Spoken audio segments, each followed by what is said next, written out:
Welcome to the Big Sunday Game, HQTs, and well done Wales on your big victory. Geraint Thomas has become the first Welshman to win the Tour de France and the third Brit to do so. Amazing stuff, rocking that yellow jersey loud and proud. Now all you need is an HQ win under your belt to top off the day proper. I'm Sharon Carpenter, your guide on this racy chase, and this is HQ Trivia, where if you pedal faster, you could be the master. The rules are simple. I'm going to ask you a series of questions from easy to hard. You've got 10 seconds to tap that answer. If you get it correct, you move on. Answer all 12 right, you win or split the dosh. Now, if you want an extra life, you can cop one by inviting a friend to HQ using your code, of course. And tonight, we are giving away a strapping £8,000. That's enough for a flashy new pimped out bike, a year's supply of Welsh rarebit, and a fancy trip to Paris to celebrate. But before you spank it, you've got to bank it. Let's get to the quizzing, shall we? Here we go with Q1. According to the tongue twister, who picked a peck of pickled peppers? Peter Piper, Hulk Hogan, Vince Vaughn. Don't get yourself in a pickle over this one. Now, I have a hard enough time with Cantona, but which of these chaps is part of a proper tongue twister here, choosing model over muscle? Is Peter Piper, who pecked that pick of pickled peppers, or however it goes. Peter Piper is the answer that we were looking for. Certainly not Hulk Hogan, certainly not Vince Vaughn either. Now, the famous phrase was first published in Peter Piper's Practical Principles of Plain and Perfect Pronunciation, and I'm pretty proud of myself for getting my way through that one. But where are the numbers? How many of you picked Peter Piper? We're in a bit of a pickle here, aren't we? I'm not the biggest fan of peppers myself. Are you feeling good about this one? I'm hoping you didn't tap on Hulk Hogan because he, of course, is a wrestler. He probably doesn't like peppers either. Pickled ones at that. Or Vince Vaughn. Mr. Muscle Man there. All right. Well, maybe we move on to the next question. Shall we? Remember my Cantona, Eric Cantona blunder? Yeah, you do. You veterans remember that one. 143,000. There we go. 143,973 of you got me out of that pickle right there. Well done. Thank you for that. And you are moving on to the next question, Q2. Which of these phrases would you be most likely to hear at a pantomime? He's behind you. Mind the gap. Back of the net. You know, I've been missing out. I've never been to a pantomime before.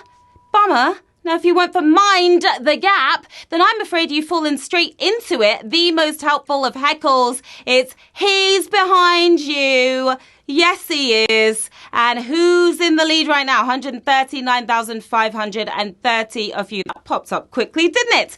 Pantomimes heavily encourage audience participation, though back of the net is more likely to confuse than contribute. Got some exciting news, HQTs. This week, we've got another fun-packed themed game just for you. This one's for the dino lovers. It's Dinosaur Trivia, and it's happening at 9 p.m. BST on Thursday. It's going to be so much fun. So make sure you're there. Q3. Love Island presenter Caroline Flack was a co-host on which of these programs? The X Factor, Celebs Go Dating, Survivor. You're going to give yourself some flack if you get this wrong. She'll be out of a job come tomorrow night's finale, but Flack flaunted this on her CV before Love Island. Simon Cowell's Cash Cow is the X Factor. Who's got the X Factor here? 107,000 of you do. Flack won Strictly Come Dancing, remember, in 2014, propelling her from sister show presenter to the main attraction. Time for some shout-outs, everyone. Hello to Ed from Bath. Happy birthday to gorgeous Andy from lovely wife Lisa. And happy birthday to Esther from the fam. Hi to the Virgin Media team in Nottingham. Jane is going to miss you lot so badly. Hello to hubby Michael, his daughter Charlotte, and her boyfriend Ian from Sue.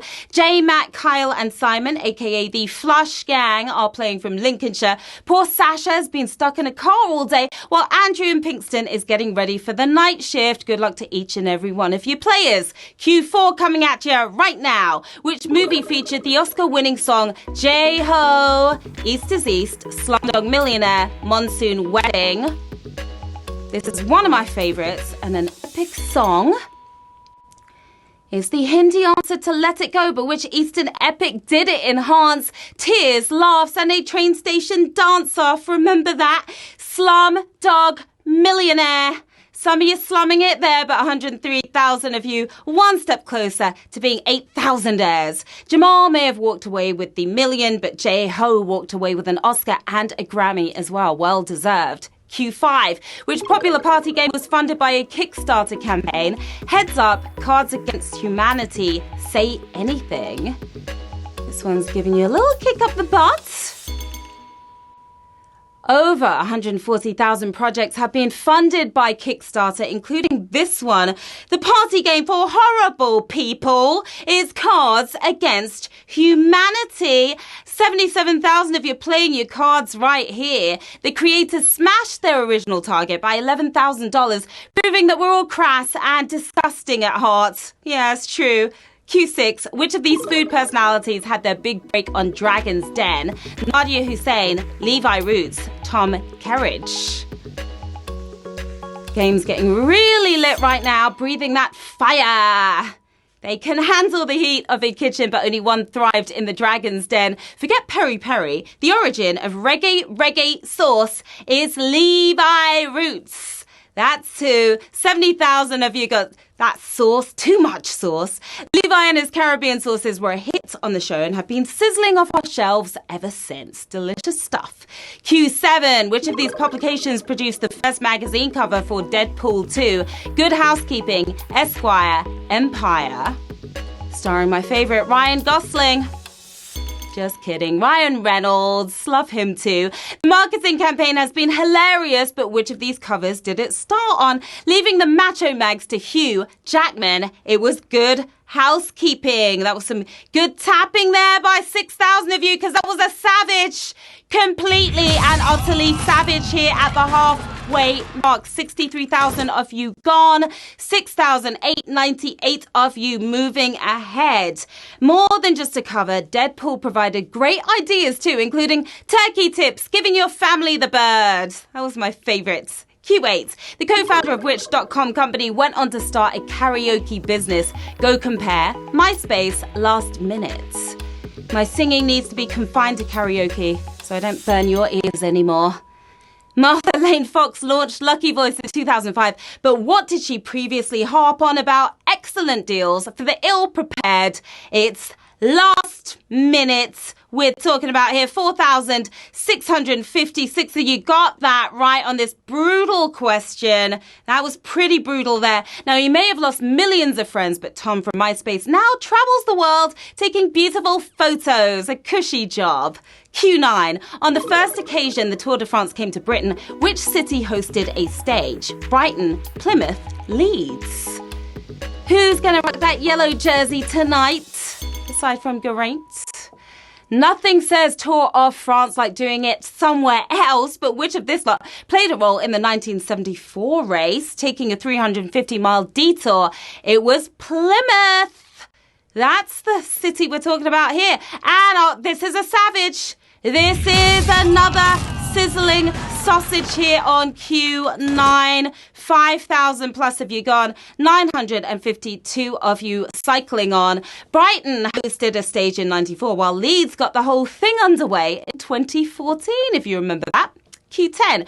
Which of these British sitcoms has not been the subject to an American remake? Black Books, Fawlty Towers, The In-Betweeners. It was a narrow escape on this one. They destroy everything they touch, but this British treasure managed to avoid the dreaded US remake. Too light-hearted for the land of liberty. It's Black Books. That's the show in question. 755 of you turning the page there.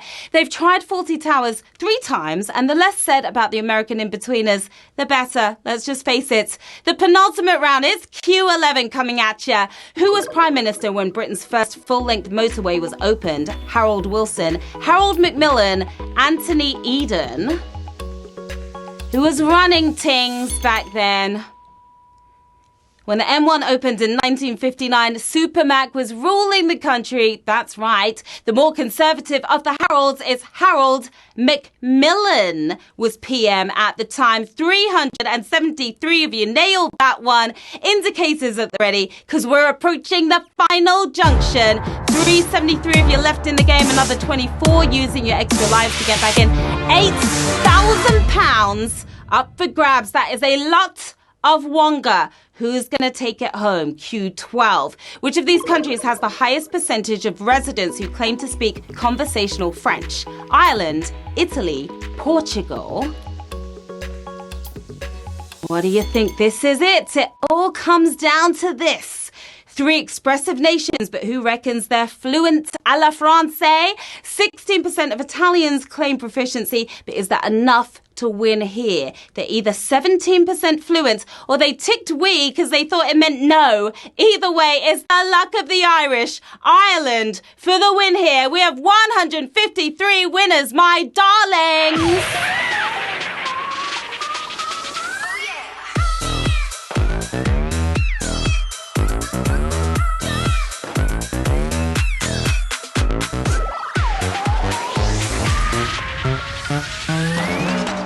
Congratulations to our 153 winners tonight. You survived a double sausage. Yes, you did. And look at that. You're taking home £52.29. Not bad at all for a Sunday night. We've got Ali Salmon right there, who's looking red carpet ready. We've got Zoe London loving the purple hair. Dirty Dan RBR. Oops, you look like you're in a pickle right there. Joe Field 7 as well. Look, he's celebrating already. What are you going to do with the cash? Maybe pick a peck of pickled peppers. Why not, if you like them?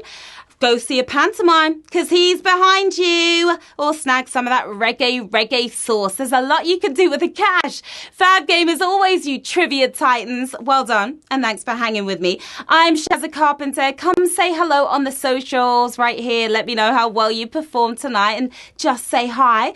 We're back with you every weekday at 3 p.m. and every day at 9 p.m. as well with a wad of cash for you to win. So make sure you join us each and every time. And I will see you soon, HQTs. Have a great one. Bye.